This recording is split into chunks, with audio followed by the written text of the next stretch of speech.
अपनी पार्टी में लगातार हो रही उपेक्षा से आहत होकर भाजपा सरकार के पूर्व मंत्री दीपक जोशी ने विधानसभा चुनाव से ठीक पहले प्रदेश के पूर्व मुख्यमंत्री कमलनाथ की उपस्थिति में शनिवार को भाजपा का दामन छोड़कर कांग्रेस का हाथ थाम लिया। मध्य प्रदेश के पूर्व मुख्यमंत्री और बागली विधानसभा क्षेत्र से 8 बार के विधायक, सांसद और राजनीति के संत कहे जाने वाले कैलाश जोशी के बेटे दीपक जोशी अपने साथियों के साथ कमलनाथ के निवास पर पहुंचे और एक सादे समारोह में कांग्रेस की सदस्यता ग्रहण कर ली।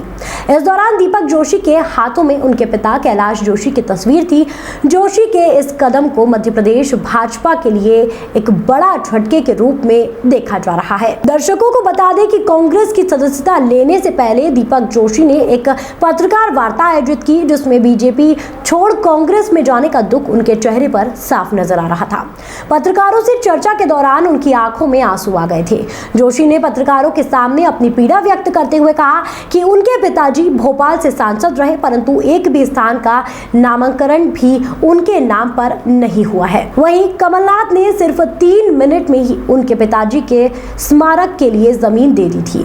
भाजपा ने 30 महीने में उस स्मारक को खंडर बनाकर रख दिया।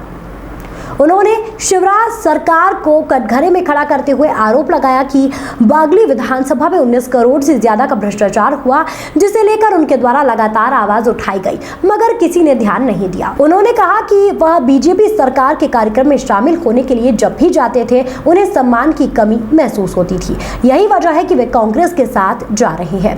इसके साथ ही जोशी ने एक और बड़ा आरोप लगाया है कि जहां पर पूर्व मुख्यमंत्री कैलाश जोशी बैठते थे, उन सभी ठिकानों को बीजेपी सरकार ने अतिक्रमण बताकर ध्वस्त कर दिया है। उन्होंने कहा कि जहां पर पूर्व मुख्यमंत्री कैलाश जोशी कार्यकर्ताओं के साथ बैठक करते थे, उन सभी स्थानों को हटाने के लिए बीजेपी नेताओं ने अपनी प्रतिष्ठा का सवाल बना लिया था और उन्हें ध्वस्त कर दिया।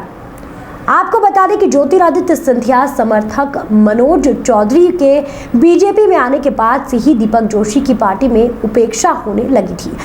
दीपक जोशी 2018 का विधानसभा चुनाव कांग्रेस के मनोज चौधरी से हार गए थे।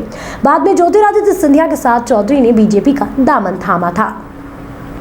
मनोज चौधरी के बीजेपी में आने के बाद से ही पार्टी में दीपक जोशी की पूछ परख कम हो गई थी। दीपक जोशी ने कहा कि वह केवल सम्मान के लिए कांग्रेस ज्वाइन कर रहे हैं और अब जो पालेगा पोसेगा वह उसके साथ ही रहेंगे। Bureau report.